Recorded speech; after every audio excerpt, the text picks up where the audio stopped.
Welcome to the Healing Place podcast, a space filled with inspirational stories of hope, along with practical advice for your healing journey.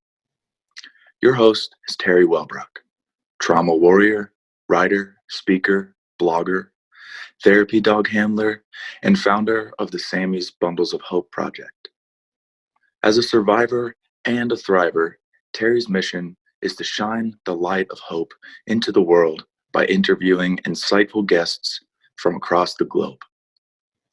Please stay tuned at the end of today's interview as we honor our sponsors.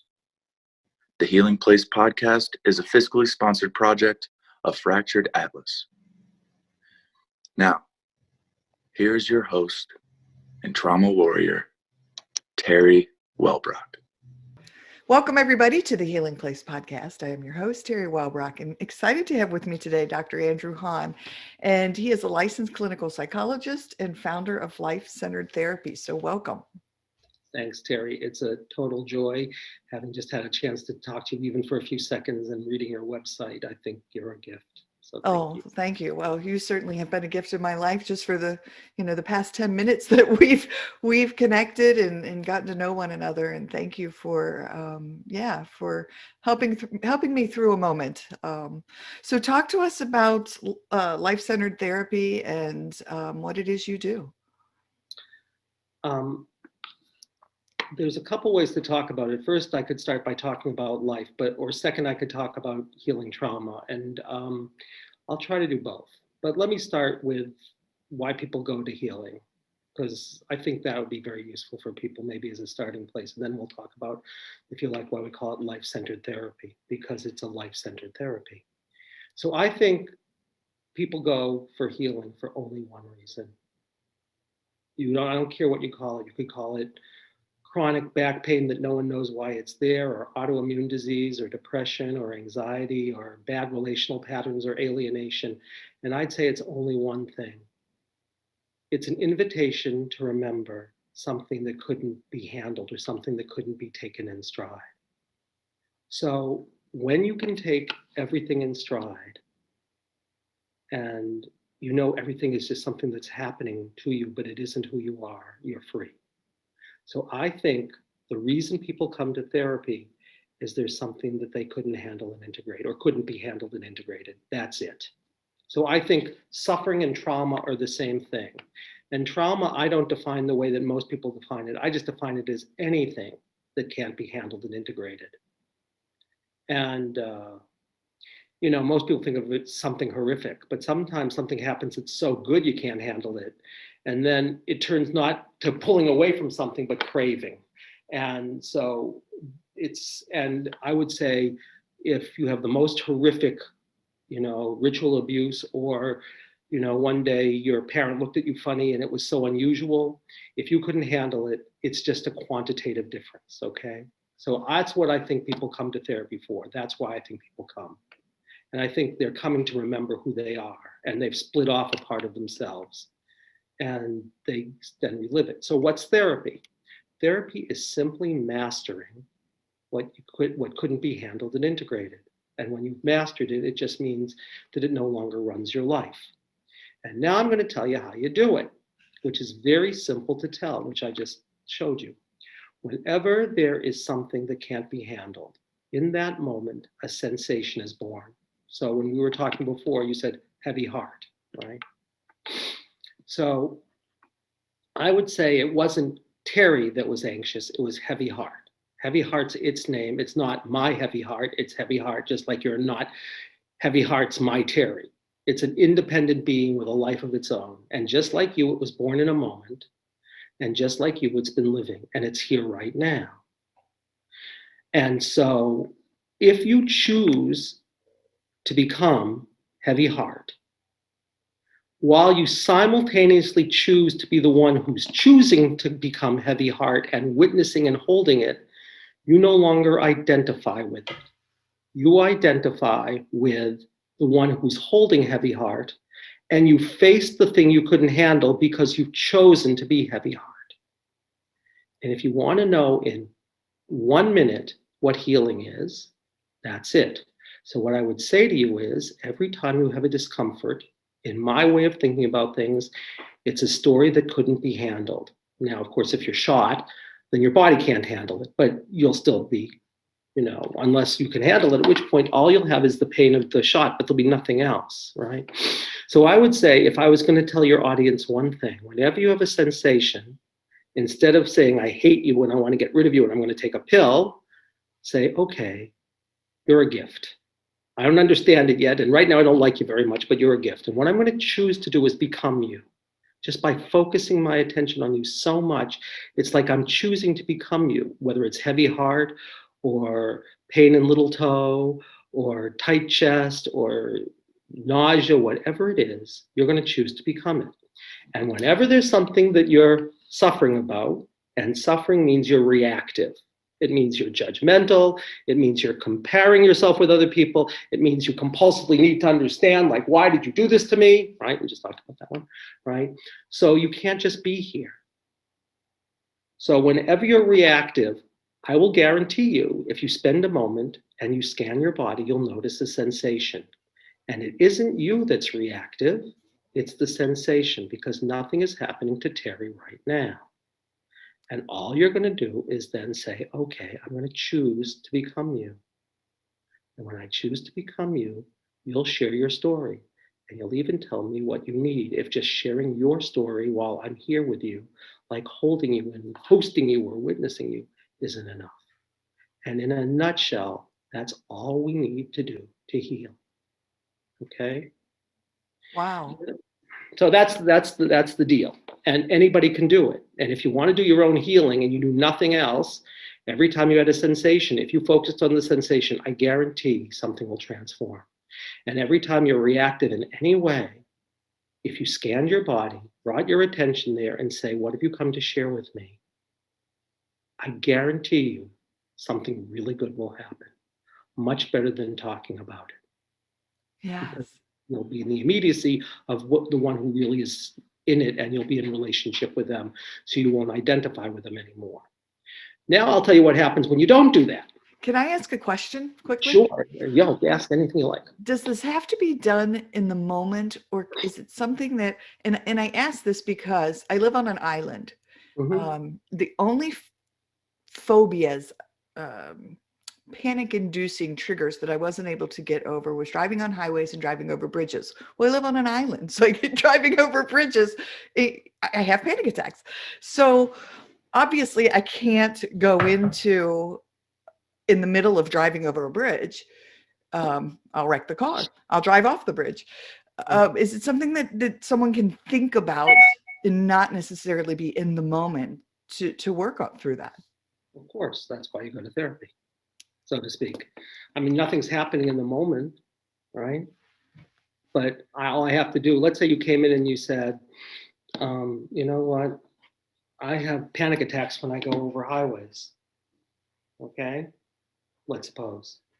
All right, so I can find out if it's fully available to you, which invariably it would be.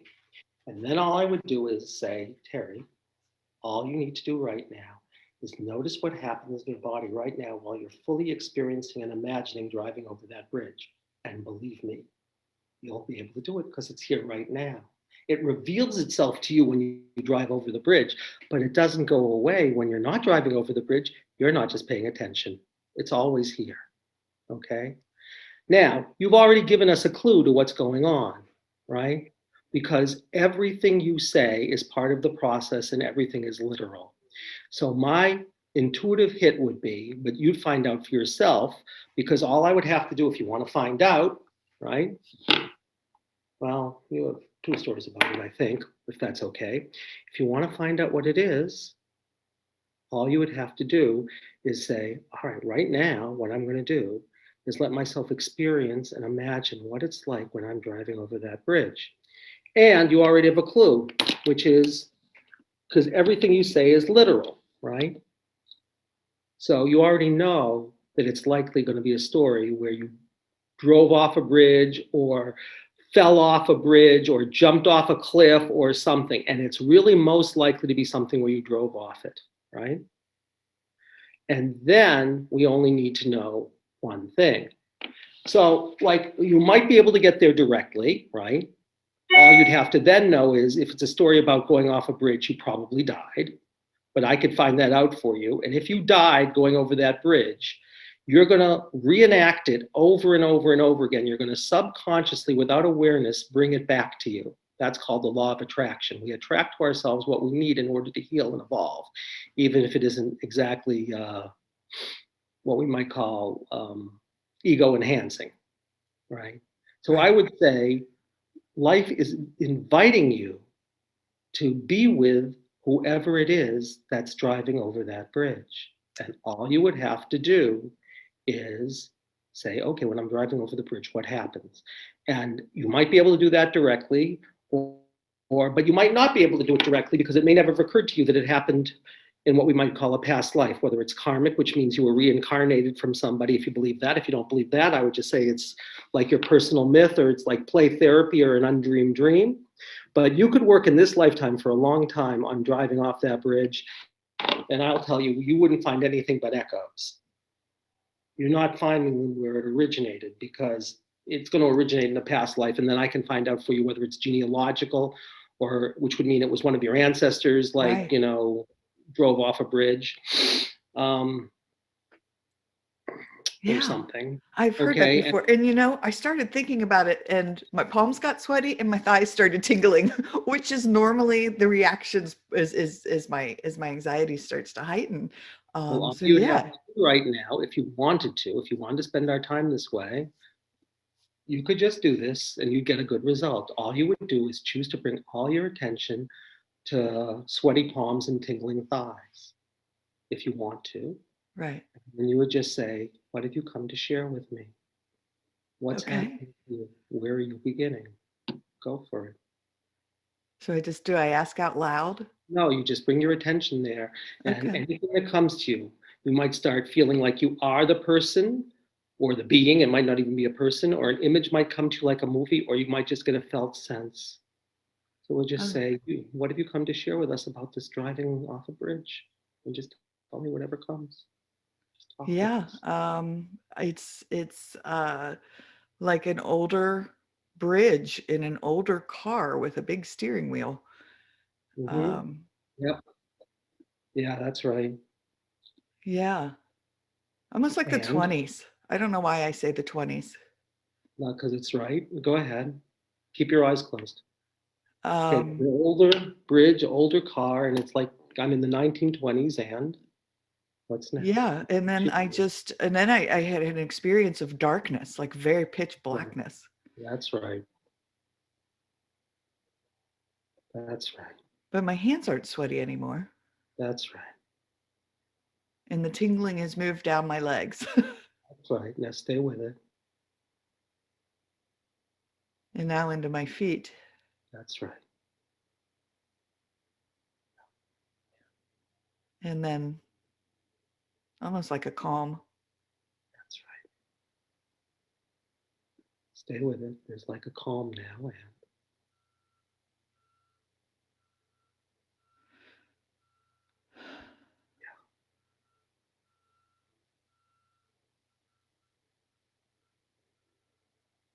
yeah. It's just very calm and quiet. yes. And nothing more is really coming. That's right.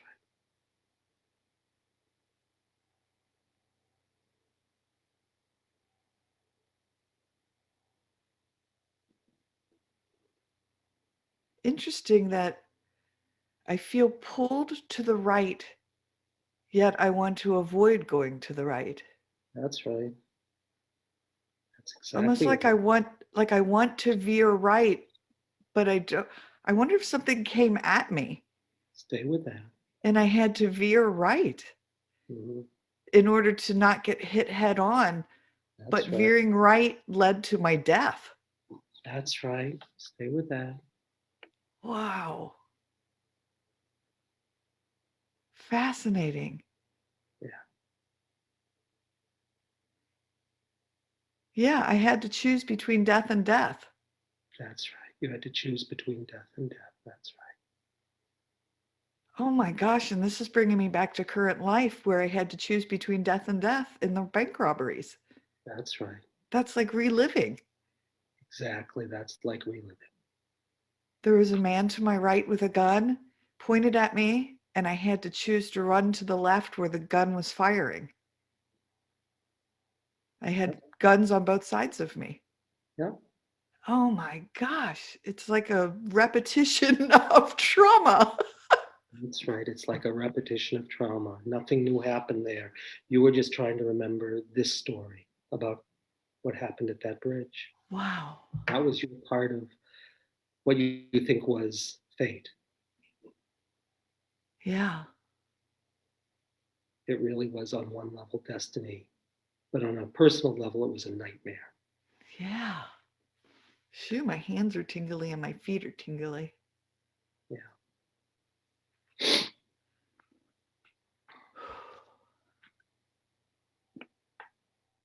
I did see some headlights coming at me on a truck. That's right. There are headlights. That's right. Really strong. There are headlights in a truck. That's right. Were there headlights in the 20s? Sure. I don't know. Particularly if you're driving at night. Wow. That was powerful. Am I done? Yeah. I'm sorry, I stopped. No, you're not quite done. But I can get you to be a little bit more done, okay? I want you to notice something. You're in this calmness. Okay, close your eyes again. Now, what I want you to find out from me, I'll just ask you. Did you know for sure you're dead? You're in this blackness. Do you know for sure you're dead? I do not know for sure if I'm dead. So here's your problem, okay? Your problem is, you could say in language you would understand, you dissociated right before you died. Does that make sense? You didn't want to feel all this. And that's why you didn't know you had died. Does that make sense? Yes. Part of you left the body, then the body died, then you were kind of stuck. That's why you created on your side, what happened at that bank robbery, which on another level had zero to do with you because there were many other forces happening simultaneously that were creating that. Does that make sense? Yes. Because you hadn't known you had died. Let me see. I don't have to get into your final thoughts. So here's what I want you to do. So now you know something that that person didn't know. That part of that person didn't know, which is that they died. You understand? So Yeah. That's the problem. So here's what I want you to do. I want you to call all the parts back. You're going to do your own shamanic work, but everybody can do it. Just choose to call all the parts back and they'll just come back. Because you, who is the one who's the witness chooser, can do it. It just didn't know. So you want to choose to have them all come back into your body and then let yourself fully die. You do not have to feel the pain of it. You just have to let yourself, in the moment of death, you're going to let yourself fully die. And this time you're going to, by choice and consciousness, just leave the body behind by leaving through the crown of your head. And tell me when that feels complete. Shoo, my legs got crazy tingly again. Maybe I was trapped. Try definitely. You were trapped. You know what it feels like to be trapped in your life? Oh my gosh, almost across my thighs. Yeah.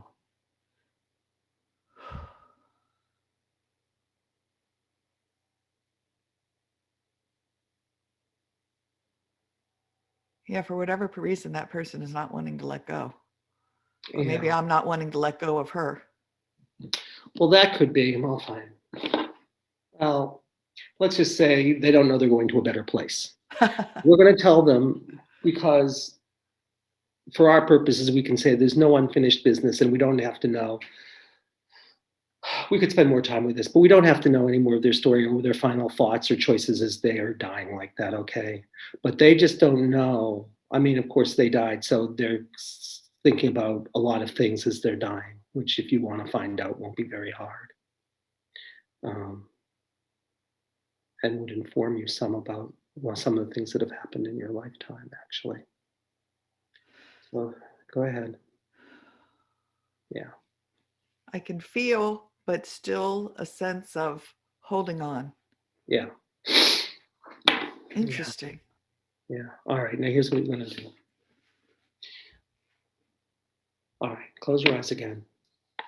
Now, all you need to know is, and we're going to share this with the person who's holding on, which is not you, it's them, that holding on is not going to do any good because you're dead. You just have to know you're dead. And you're going to go to a much better place anyway. And we know that you're going to come back anyhow, because in one way we could say whoever you are in 1920s, you're sitting here right now also. It's just a different version. So what I want to invite you to do, you're going to do this for them, is you're going to just choose to let go. And you are you, them, and all of them. And all you're going to do is just let go and leave that body, because the body is, you're trapped there and it's dying and you're in terror. And it doesn't have to be that way. You can let it all go. Just leave through the crown of your head. Just choose to and let yourself die. You're going to a better place, believe me. They did. And all I can say is, holy shit. Holy shit, right. Okay, they've let go now. You ought to be able to, and don't look down because you want to let that go. You want to, in your imagination, look up, okay? And you ought to be able to see light. Just tell me when you see it. I do. Now just go to the light. You don't even need anyone to guide you. It's there. Just go to it. It's like you can do it just with your consciousness, just with intention, until it sort of embraces you and become the light. And when you are the light, just say out loud, I am the light, with all your conviction. I can see it. Now just go to it. Oh. It's your birthright. It's home. Just go there. I am the light. Good. Oh, it's stronger. Yeah. Very pure white light. Well, Wow. But my palms are sweaty. That's wild. yeah. Well, why don't you see if it's a different sweaty than it was 15 minutes ago? It is a different sweaty. Yeah. How would you characterize the difference? Almost like a release sweaty. Like a after a really good workout. Exactly. This is Wow. better. Yeah. You worked it out, you see? You worked out. That's wild. Yeah. Very cool. Yeah, that's what I do every hour. Yeah, powerful. So is this a part of, life-centered therapy? Do you work people through these releases and gosh. Yeah. Wonderful. What I do is you come and you say something. Andy, I get panicked when I go over bridges. Andy, I want to be able to finish my book, but something's stopping me from doing it. And then I'm going to find out 3 things, which I do through muscle testing or kinesiology. I find out always first if you know what's most important, but if you don't know what's most important, I'll find out for you by muscle testing remotely, surrogately, which, do you know muscle testing? Someone has talked about it once before on the podcast. Yes. I think it's a gift from God, so I'll tell you about it in a little while. Yes. But we have to find your true intention, right? And it may be what you come in with, like, I'm terrified of going off a bridge, so then it's a direct line. Or it might say they want you to know that a part of you, they might want you to focus on, in this case, you wouldn't have needed to, a part of you that was experiencing I want to die. And in that case, it would have been experiencing I want to die because it never experienced dying. So you would feel, the way you would feel it is, I want to die. And then you'd say, Andy, I'm not aware of ever wanting to die. And then I'd say, well, that can show up in 5 ways. It can show up in your head, right? That would be a suicidal thought, right? It could show up in your heart. That would be depression. Those are the only 2 people are aware of. The third one is your relationship, either illnesses or your relationship with the world. So you say, Andy, I don't want to die, but I nearly died in a robbery. I nearly got drowned. I nearly got killed. And I'd say, did it ever occur to you that you're trying to master something about death? Oh. Yeah. And typically the thing you're trying to master about death, just as you found, isn't in this lifetime.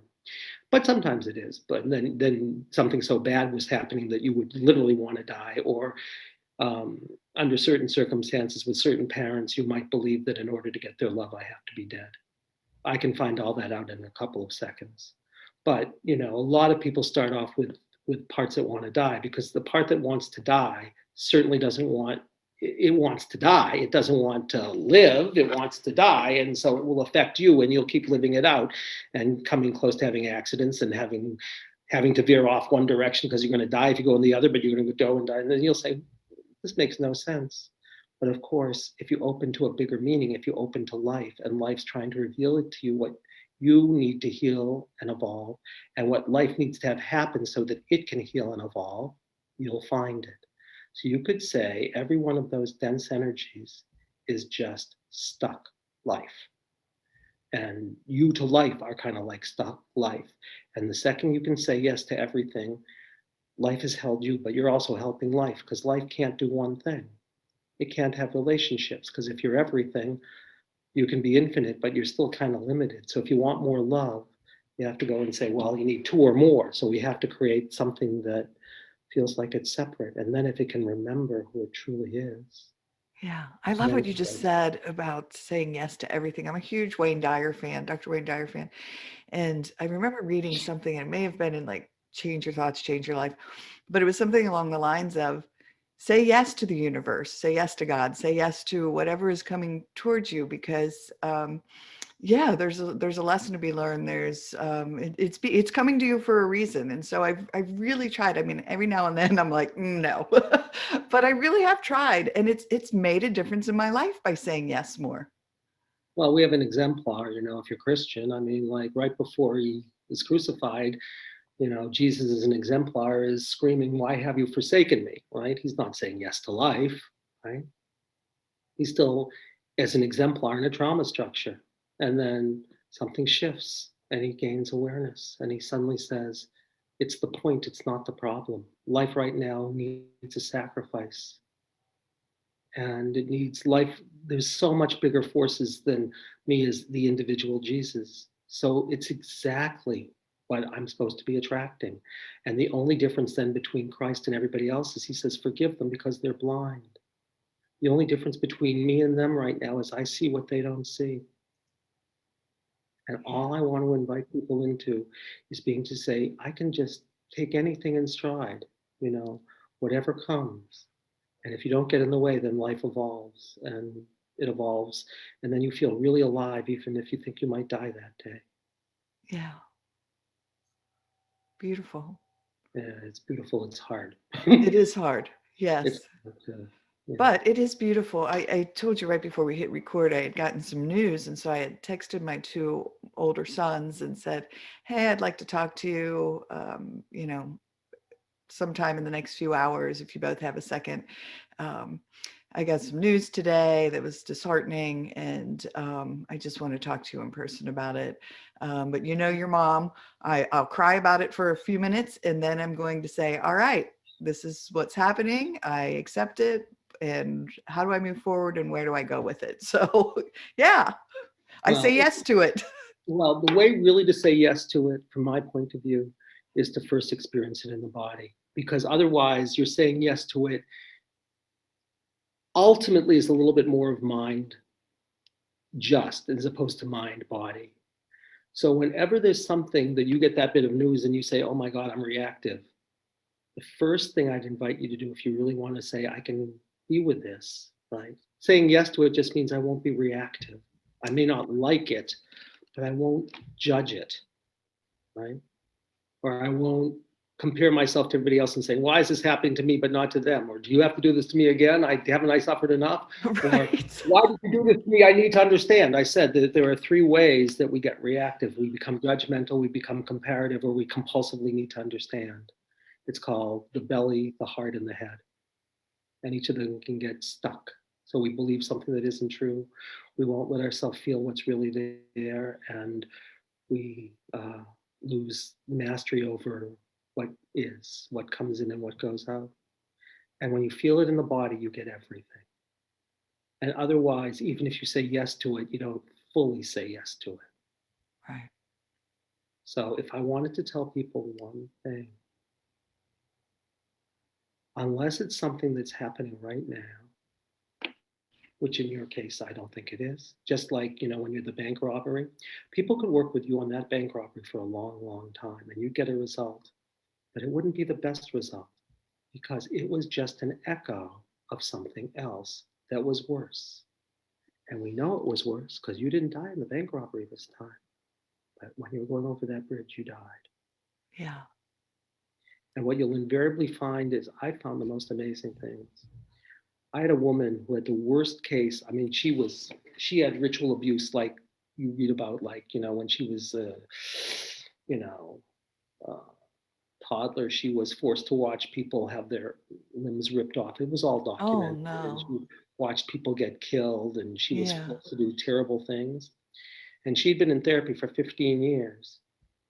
And she had been in good therapy for 15 years, not so body-centered. And then I found out that she still had a lot of symptoms, and it turned out that her symptoms were related to a horrific death from another lifetime, which she thought, she had never considered that, because she said, have I got enough in this lifetime? I said, well, no, because it just is trying to help you remember something else, so you could say yes to even something that in your experience is going to be worse. And I will tell you that she went to another lifetime, and she found something that subjectively for her was worse than what happened when she was, this young child in this lifetime. And her symptoms all went away. Wow. See, 20. to me, I did 4 years of EMDR therapy, and I know we were going to talk a little bit about talking about EMDR, but we just kept going back and back and back and back, over and over. I did 98 sessions, and it really did help me process so much of that trauma, especially when I dissociated as a child. But I knew there were things we just weren't getting to. And my therapist, I adored her. And she even said, I just don't know what else we can do. For whatever reason, you're just so blocked on this. We can't get to it. And the bridges was one of them. Look, the thing is, why I call it life-centered therapy is you have to open to everything. Yeah. Right? You have to open to all possibilities of what the problem could be. So if you don't open to the possibility that in another lifetime you had a horrendous death, how are you going to find it? Right. Right? Yeah. You're not going to find it. If you don't open to the possibility, you didn't, of course not. That's why EMDR is wonderful and, in my experience, limited. And people do a lot of sessions with EMDR, which I have great respect for. And I actually use it sometimes if through accessing your deepest wisdom says the very best thing this being could do right now is EMDR. Then we'll do it as an intervention. But I'd say, I would say for that being, going to the light was a better intervention than doing EMDR, because the problem wasn't the trauma, the problem was the traumatic death. The problem wasn't really that you freaked out so much when the thing was coming to you, it said, I checked. It's more the fact that you got stuck there dying and you couldn't get out. And that everything is going to seem like a choice between death and death. And everything is going to be like, I'm trapped someplace and I can't get the hell out of here. Yeah. And you play out the whole thing without awareness until you become aware. And then suddenly it doesn't matter so much anymore. It's not a big deal. So, yeah. But that's why, go ahead. I was just going to say, there's a part of me that almost feels like, and I don't know if this is me projecting, but like that person that died and had been trapped going over the bridge felt like they were going to hell instead of heaven because of life choices. And so that's why they were almost clinging on or not moving on. Yeah. Well, you can revisit a life more than one time. I just, you can only do so much in 10 minutes. Yeah, right. What I found out was there was more for you to learn in that lifetime, but it wasn't the right time right now. Because, yeah. Fascinating. Oh my gosh. It's just But so I'll tell you, I'll be really interesting for you. I will bet if you ever get yourself to go over a bridge again, you won't be quite as reactive. Yeah. And I could be wrong, I'd be skeptical if I were you, but I've done this for 28 years, so I'm not so skeptical, because I've seen things like that where people said, there's no way I'm ever going to go over a bridge. And then they find out why, and then they transform it. And then suddenly they're saying, I should be like in terror going over this bridge because I'm going to die, but I don't believe it anymore. And I don't feel that way. And my heart isn't beating quite as fast, even if I have to do something about the habit you're in, but that's not hard to do. The key is to find out, you have to find out what the real intention is, right? A traumatic death in this case, which you could get to pretty easily. Sometimes you can't. And you have to find out where it originated, because everything after that is like living with an echo of it. So it's like cutting a dandelion on the stem as opposed to at the root. It doesn't do as good a job. And then you have to find out if whoever that being is, if they need something other than just sharing their story in a very high vibrational field. Like EMDR or EFT, or what I did with you called frontal occipital holding, or a light practice, or some kind of prayer, or whatever it is they might need. And invariably, I can tell you stories of people not having any idea on a conscious level what they needed, and then they get the most amazing revelations about what that person needs. And when they do it, worlds open up. Yes. Wonderful. That's what I do. Very cool. All right. So is there anything you want to steer towards and talk about, feeling moved to talk about? Yeah, what I want to say is we have to remember, we have to hold two things at once. You know, you're in that bank robbery and you think you're going to die and it's horrific. And, you know, you need to be held by someone who says, oh my God, it's so understandable. And yeah, you only cried for 3 minutes. So you you nearly died, you know. So that's the first thing. But the second thing is that on some level, maybe on a level we'll never understand because we may never be the Buddha or Christ or whatever, there is some meaning. There is some reason that this is happening, even if it has very little to do with you personally. Very little. Sometimes it has mostly to do with you personally, but sometimes it has to do with something entirely that, you know, it's like, you know, you're representing women or something, or women who are traumatized who say, I'm going to make it in the world no matter what, you know. But, you know, I was telling you before, sometimes the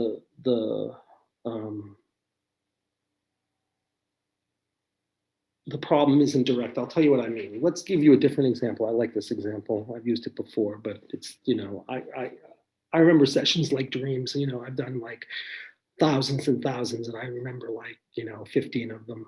But let me give you an example. Let's suppose you're in my office and a motorcycle backfires, you have a panic attack, right?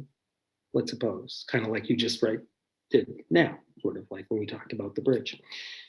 And let's say it's direct, then it's pretty easy, because then if we start with the sound, we might easily get back to the fact that, you know, you were in Afghanistan 10 years ago and you may have repressed the whole thing and a bomb went off near you and, you know, you couldn't handle it. You couldn't take it in stride. So when the motorcycle backfires, you're still that soldier. And all you do when you choose to become the sensation is saying, I'm not identified with the soldier. I'm choosing to identify with the soldier while I am really the one who's there with that soldier. And then you're free. But let me give you a different example.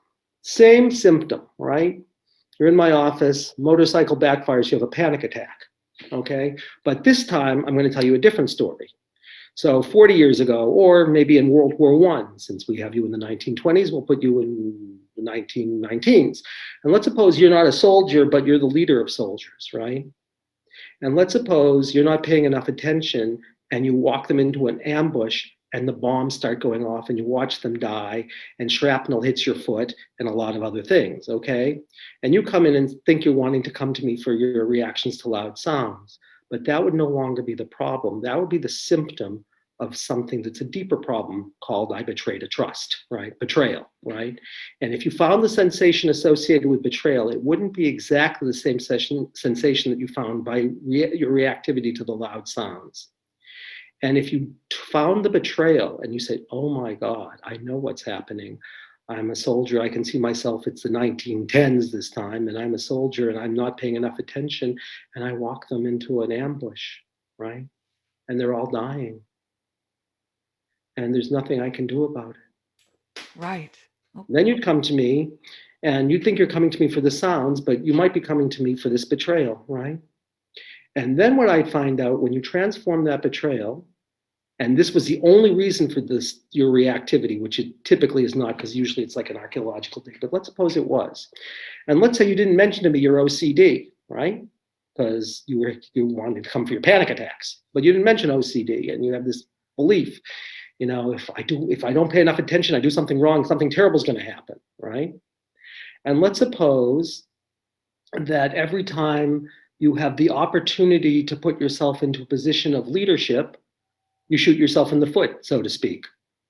And let's suppose when you say, I shoot myself in the foot, you actually say, you know, this is very interesting, Andy, because, you know, a rock fell in my foot and no one knows why I have chronic pain there, because it happened, you know, 7 years ago when I was in my mid-20s, but I still have chronic pain and nothing is getting it to go away, right?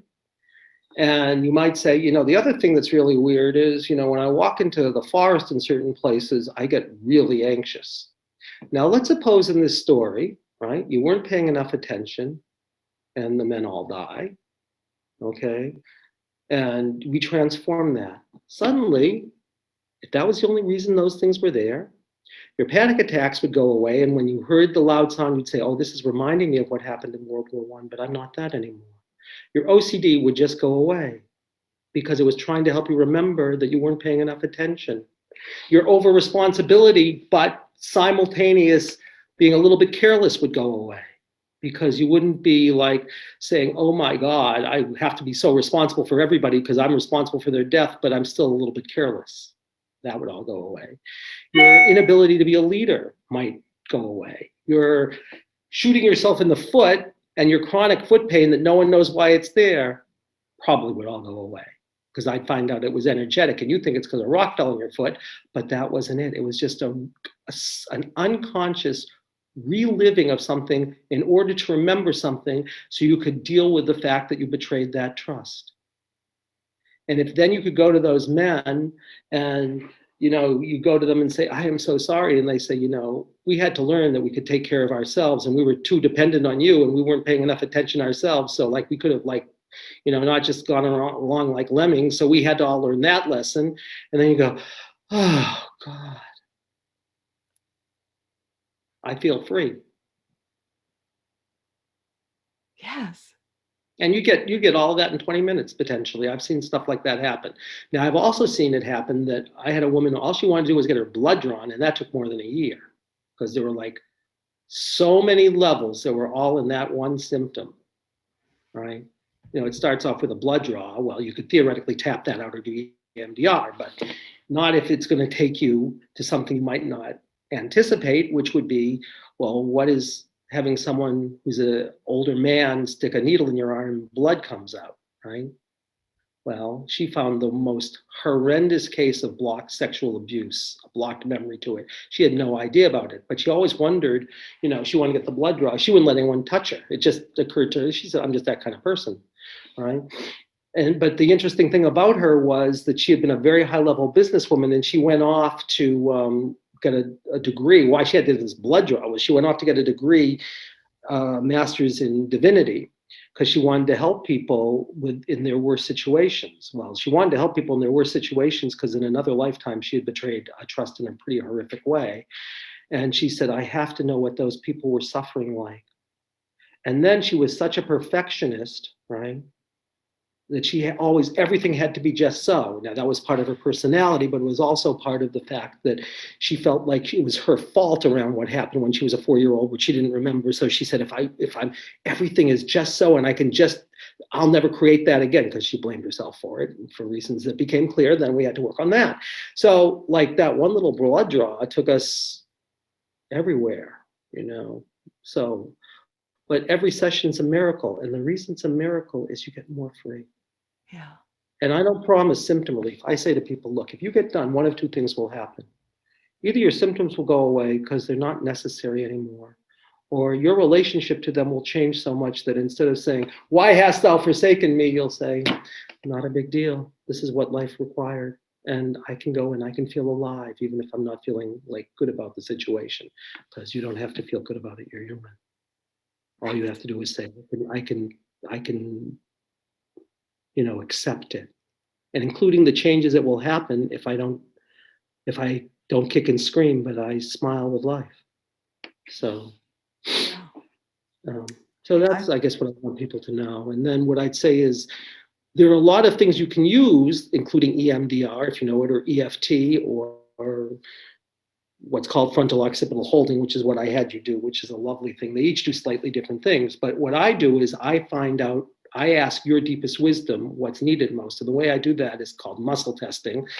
And what I think muscle testing is a way of accessing really chi. It's accessing your life force. It's like when you muscle test, it's like accessing the part of you that is your life force and your deepest intuitive knowing.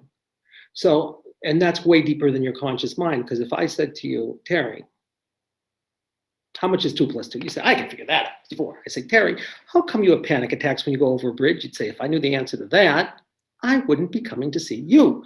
So we have to get to a deeper level. And, it might come through in a dream, which I think is a way deeper level than your conscious mind. It's like the power of 1 to the power of speed of light. It's like getting messages from your soul, or, an image comes into your head, like going, like a car in the 1920s, but you pay no attention to that. Stupid. I mean, why should I pay attention to a car in the 1920s? Because like life is trying to show you something, right? Or your panic attacks, life is trying to reveal something to you. It's like a dream. But then there's a deeper level than that, and we call it she, or we have no names for it in the West, but we import it a lot from, every Aboriginal culture has them. China, they call it chi. Japan, they call it ki. India, they call it prana or shakti.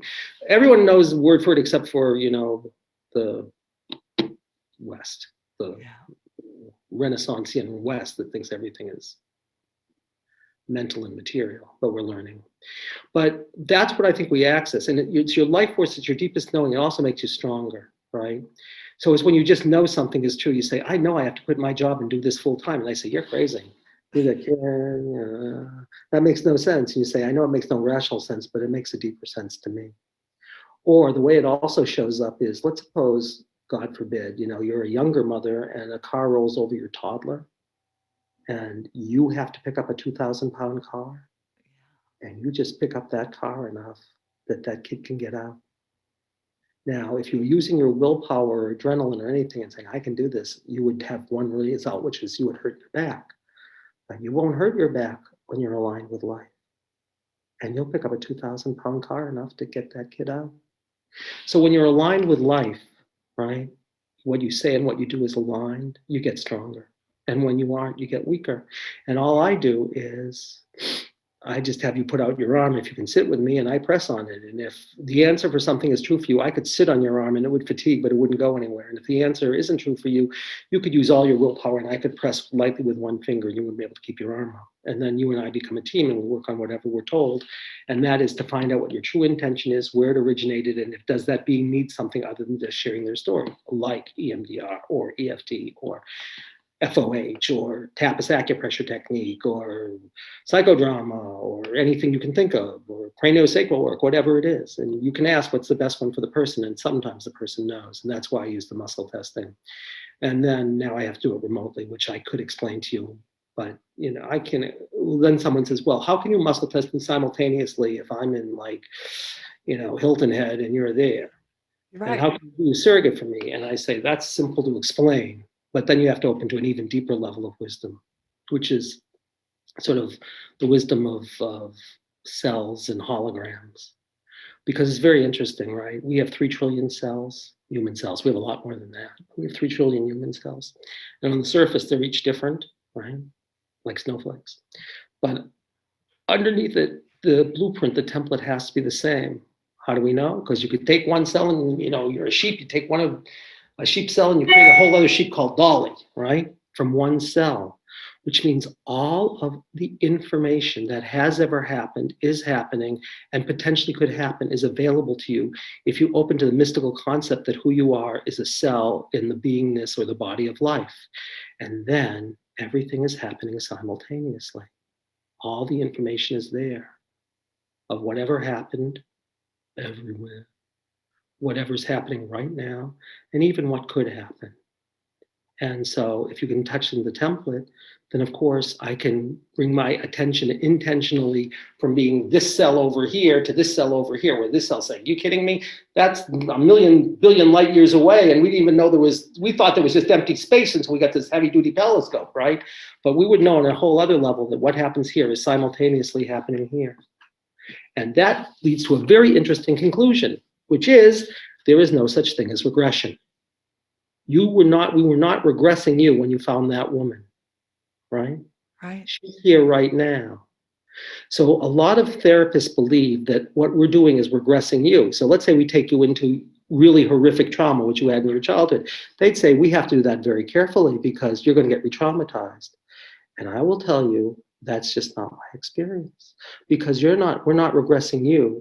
We're having you as witness find someone who's been here for a long time, waiting for you to find her or him or it, whatever it is, right? And the her, him, or whatever it is could be you right now, or, I had someone who had a history like yours, except she ended up differently. And, it was a horrendous history. She had been raped and incested, and she had watched her mother shoot her sister, and really bad. Oh my stuff. goodness. And she came into me with what's called dissociative identity disorder with psychotic features, right? Yeah. She couldn't account for time, and she had bugs crawling all over her. And she'd been on a lot of therapy. So I do my diagnostic, and I say, it says that because she was a good reporter when she was a good reporter, it says that when you were 5 to 10 years old, a dark energy took you over, and that's the whole cause of your DID and your psychosis. I'm not saying that all DID is this, but people don't usually think about that. They usually think about the things that allow it to happen. A dark energy took you over. And she looked at me like I had 5 heads, and she said, I'm going to tell you what happened. She said, when I was 8 years old, I was at a fire and brimstone sermon being given by my father, which is an interesting story given what was happening in the family. But she was having trouble already because of what was happening in the family. She was with a psychiatrist, and she said, during this sermon, this energy took me over. I could feel it, and I have felt weird ever since. And I can't account for it. It's like it's broken me into pieces. And she said, I told the psychiatrist I was seeing the next day that happened to me. And he said to me, you're crazy. She was a pretty good reporter. I can believe he would have said that, and put her on Thorazine. At which point she made a vow to herself that she would never tell anybody again, except I muscle tested, and I said, it says a dark energy took you over between 5 and 10 years old. I can muscle test patterns, universal patterns. And there are non-material universal patterns, like dark energies take you over, or you're abducted by extraterrestrials, or whatever you want. Because if you don't open to those things, you may not find the most elegant story. So she said, oh, of course I know what happened. She told me the story. I said, all right, well, that little girl's here, and we're going to take care of her. And we brought her back to that moment, that little girl, when that dark energy was taking her over. And it said she was in the right place. She was telling me the story of what it was like. And then it said she knew what to do about it. And she had to do something. And she looks at me and she says, I'm supposed to do a dance. And this woman was 1/16 Cherokee. And she starts to do this amazing dance, right? Like she's doing this dance. It's clearly a Native American dance, but making this unbelievably intricate sacred symbol. And she looks up at me. She didn't know anything about dance. And she looks up at me, about a minute into it, and says, what am I doing? And then about a minute later, you could feel the room shake and get brighter. And she said, I'm done. And that woman had been hospitalized every year, at least once, for certainly the many years before I met her. And you know how many times she was hospitalized after that? None. 0. And I saw her 25 years later, because we ended up in a doctor's office together. And I asked her how she's been. And she said, well, life is hard. I mean, she still had a hard life. And the reason we stopped was that we moved apart from each other, and I wasn't doing things remotely in the 1990s. But she said, I haven't been hospitalized since. So, yeah. So I'd say what I want people to take from it is everything makes sense, and everything is possible, and anything can be the problem, and anything can be the cause, and anything can be the resolution. All you have to do is be really curious and be really engaged and open-hearted and open-minded, and just say, you're the expert, but you're not really the expert. You're an expert reporter on life. That's why I call it life-centered therapy. If you said, oh, Andy, I think I know why I have this thing, I'd say, to be perfectly honest, why should we ask you when there's somebody else here who knows? Oh, So it's not client-centered. I don't really care what your thoughts are about it. Right? I care what your deepest wisdom's knowing is about it. So I want your knowing, not your thinking. And that's why we can access it. And we do. And then oh my gosh, when you just said that, I want your knowing, not your thinking. So I had gotten a message from my dad through a friend who is, I don't know, a medium, I guess. And she said, I was sitting in church and your dad wanted me to give you a message. No, she had never met my dad. And his message was, stop thinking, just love. Right. And so I've used that so often when I find myself thinking and putting that out. And I'm like, all right, Teri, stop thinking, just love. Well, I think just love is better than thinking. What I think is there's really 3 things. There's a knowing, right? Yeah. That's a visceral kind of thing. It's the higher aspect of what we call the belly center. It's when you just intuitively know something is true. And that we call, omnipotence. It's really all powerful. It knows everything and it can do anything, right? And then there's omniscience, right? Omniscience is not thinking either.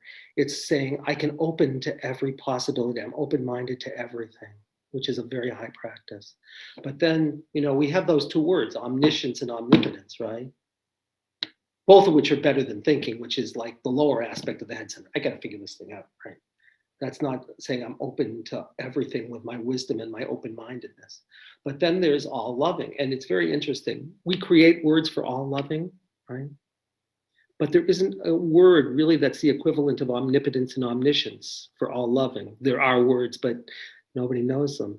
And I think it's because being all loving means that there are two. I am loving myself, right? Or I am loving another. And the way you love another is if you really know that who we are is cells, in the body of life, then how could you not love everything or know that everything shines the light of truth on something? It may be dimmer, or it may be brighter, it might be vibrating very densely or vibrating very high, but that's just a quantitative difference. So everything has a contribution to make. The only thing is, if we do it compulsively, then we never get to experience it, right? Right. Well, if you say like, I'm not going to let myself feel. I do all these things. Let's say you say I do all these things and I create all these things, and I'm always a success, right? Well, let's suppose you were afraid of being a failure or doing nothing. Then you never get to truly experience. You'll do nice things in the world, but it'll be compulsive. You won't be able to stop.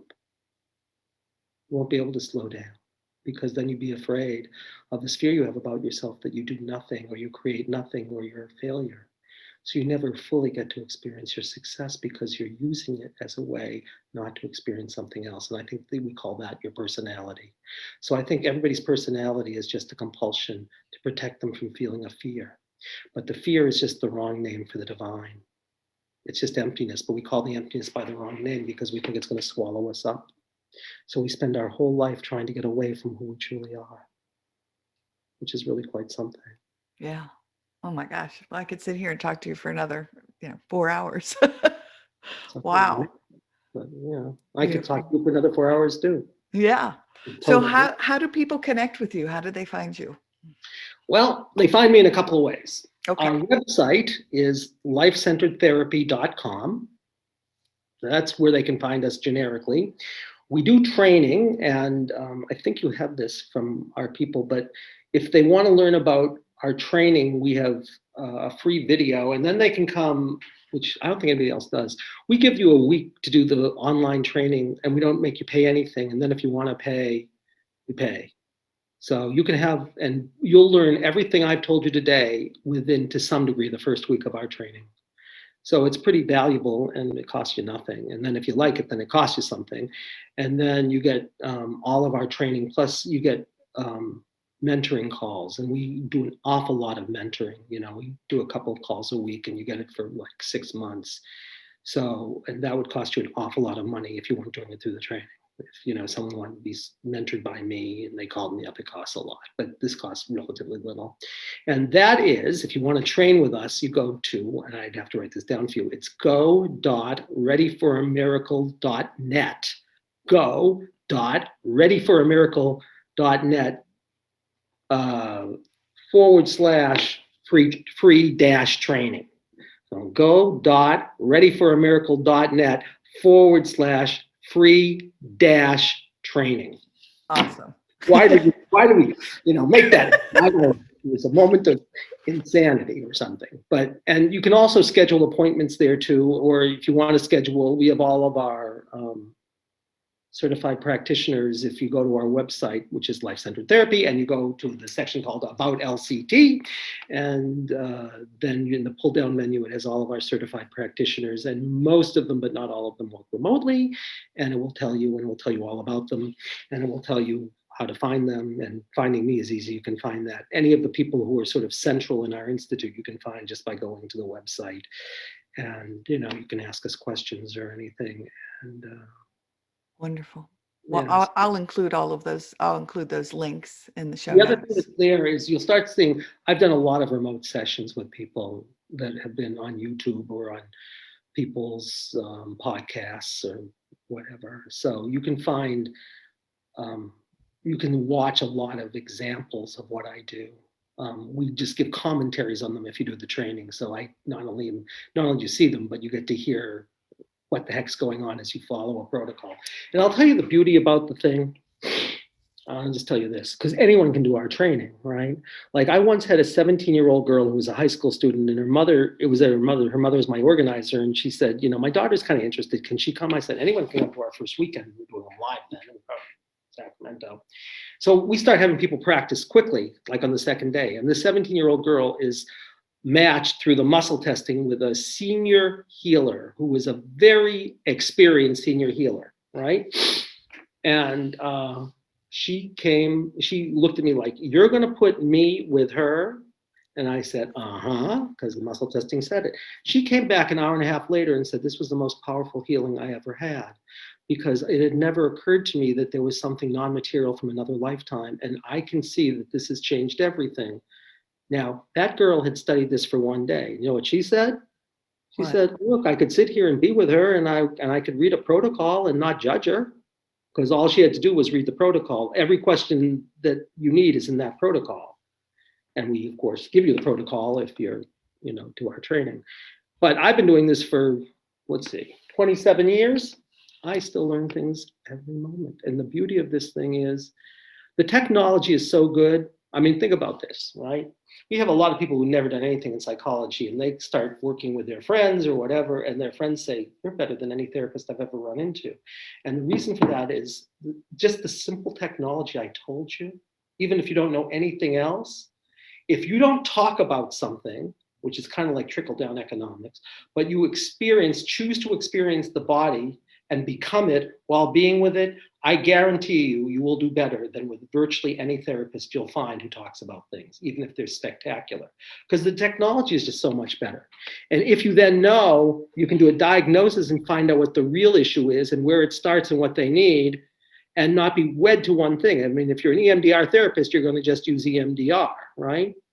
But I'd say, why not learn all these different things, which are not, the interventions aren't that hard to learn, and then find out what the very best key that would be that would unlock that sort of inner oppression of reliving something. So, and you find all that out, we don't give you all the patterns. Like I would have known that your pattern was a traumatic death before we started. I knew that anyhow, but you know, I told you with another story that you would never have considered that the problem was betrayal. And believe me, no one would have ever considered with this woman who was psychotic and DID that her problem was that dark energy took her over at age 8. I can tell you, you go find me a psychiatrist who's going to say that, and I'll say I want to send my people who need medication to him, because some people medication, I don't have a problem with medication. I think it does interesting things to people, chakras, but sometimes it does good shit, you know, sorry. Yeah. It's done. No, it's all good. So anyway, is there anything more you want to say or ask or anything? And then I'll just tell you how grateful I am that you gave me this chance. Oh my gosh, no, I just wanted to say thank you so very much for being here, for shining your light, for touching me in such a profound way. Like I said, I got that news and I said, for whatever reason, I said, no, I still need to do this podcast. And so I said yes to it. And yeah, it's been amazing. So thank you. Isn't it amazing when you don't think about things and you just know? Yeah. Yeah. Well, it's been a total joy. And it's been my pleasure. And you've given me a greater gift, because I may have given you something, but you gave me an opportunity to share this with a lot of people. And that's why I'm here, because I think you can help the world heal and evolve. And, you know, I get up every morning and in that way, I cry. You know, and if you ever do want to do a session, see what a complete session looks like, I'll be happy to come back and do it with you. I think you'd find it, because you could do this one I showed you today all by yourself. Isn't that amazing? Yes, it's wonderful. But, you know, if something doesn't occur to you, then it's harder to do, because it'll never occur to you. And then you have to be very, very open-minded to say, oh no, my problem is what? You know, even if you think about it symbolically. Because I teach people, like, you know, I don't care if you literally think something is true, or symbolically or metaphorically or spiritually. All I care is if it's useful, if you're more free. Yes. What I'd say to people at the end. and keep shining your radiant light, because it's really a gift. All right. Well, thank you I again. thank all of you who are here. Yes, thank you, everybody. So, gosh, thanks for being here today and joining us on the Healing Place podcast. And remember, until next time, be gentle with yourself. All right. Bye-bye. Thank you so much for listening today to the Healing Place podcast with your host and trauma warrior, Teri Wellbrock. If you enjoyed this episode and want to learn more about Teri, her mission, and the Hope for Healing journey, visit Teri's website at www.teriwellbrock.com. Thank you for liking, commenting, sharing, and offering your reviews on our YouTube channel, audio outlets, and Facebook page. And as Teri reminds us, until next time, remember, be gentle with yourself.